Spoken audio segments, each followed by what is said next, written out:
One of the most exciting parts of my career is getting that first phone call. Honestly, it's so exciting to me because I get to meet a new family. I get to hear about their dog, their environment, the stress that's brought on, or the excitement. And I really start painting a picture of, okay, how do I piece together what's happening and give these guys comfort to prove to them that, hey, I'm going to guide you through the whole process. I'm going to hold your hand through the whole thing, and I'm on your side from the first lesson till the last lesson. And in the process, I get lots of questions. Here is some of the top questions that I get asked. In case you're looking for a trainer and you don't know what to ask, these are the most common questions that I answer. What training methods do you use? So basically, positive reinforcement, balanced, or aversive techniques. Well, let's break them down. First off, your aversive. Your prong collars, your shock collars, yelling at your dog, spray bottles, choker chains, you name it, it's a positive punishment. You're adding a force to disrupt the behavior. Science has proven for the last 20, 25 years, those behaviors could cause confusion and fear. Your dog is overwhelmed by looking at a car and you're giving them a pull, pain, or fear and telling them to comply. It's outdated. It was really popular in the 70s and 80s. It should stay there where it belongs. There's better methods that most big companies like SPCA, Humane Society, most vets all do a different alternative, which is positive reinforcement.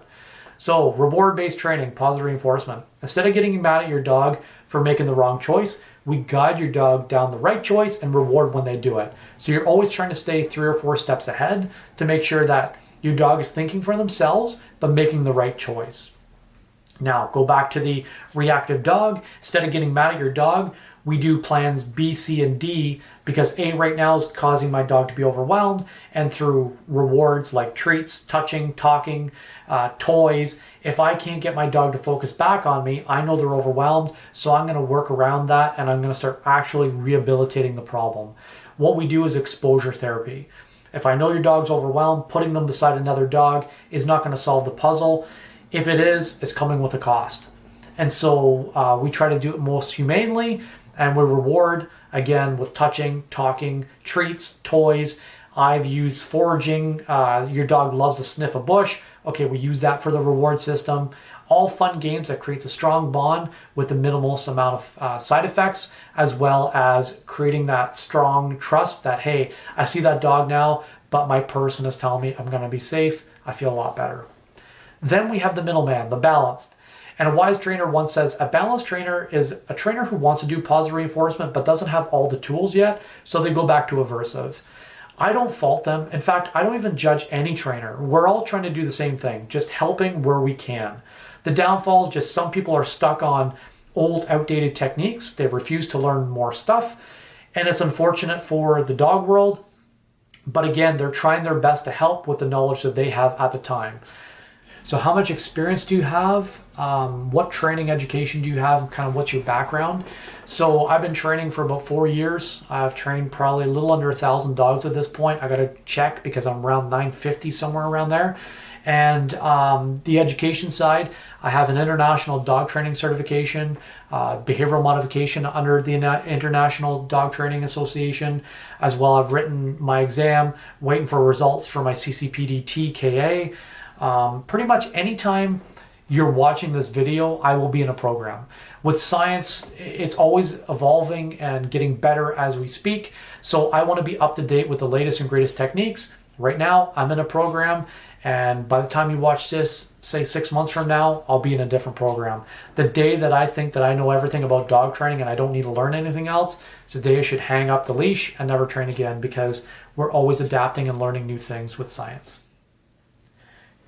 Can you provide references or testimonials? I put this in here as a joke because I don't get it very often, but people are very adamant when they ask. It's almost like you are insulting them by not giving them testimonials or references. Let's be honest here. Testimonials are so corny. They're so corny. You watch a testimonial and they're sitting in the chair just like the cops are behind them and they're, oh my God, sorry for anyone being a cop, but they're just sitting here panicking. It's like, so the dog coach was really good, right? Yep, I'm so thankful for the dog coach. You got success, right? Yep, my dog is great. Perfect since the dog coach. Like, holy smokes, blink twice if you're okay. I just think it's so cheesy. I haven't seen a testimonial yet where I really said, wow, I believe them. I'm going to go with, this company. So I don't do them. Maybe one day I'll change my mind, but it ain't today. As far as references, I tell people, look at my reviews, watch my content on my platforms, and give me a call. I'm a phone call away. I just talked to a client today. She said, I have to talk to my husband. If your husband wants to talk to me to feel comfortable as well tonight, give me a call. I'm in my office. I do a lot of commuting, and if I'm in my car for 30 minutes, an hour, whatever, you got that time. I got nothing better going on. I love what I do. You're not going to disrupt me. So there's no shortage of me talking to you. That's for sure.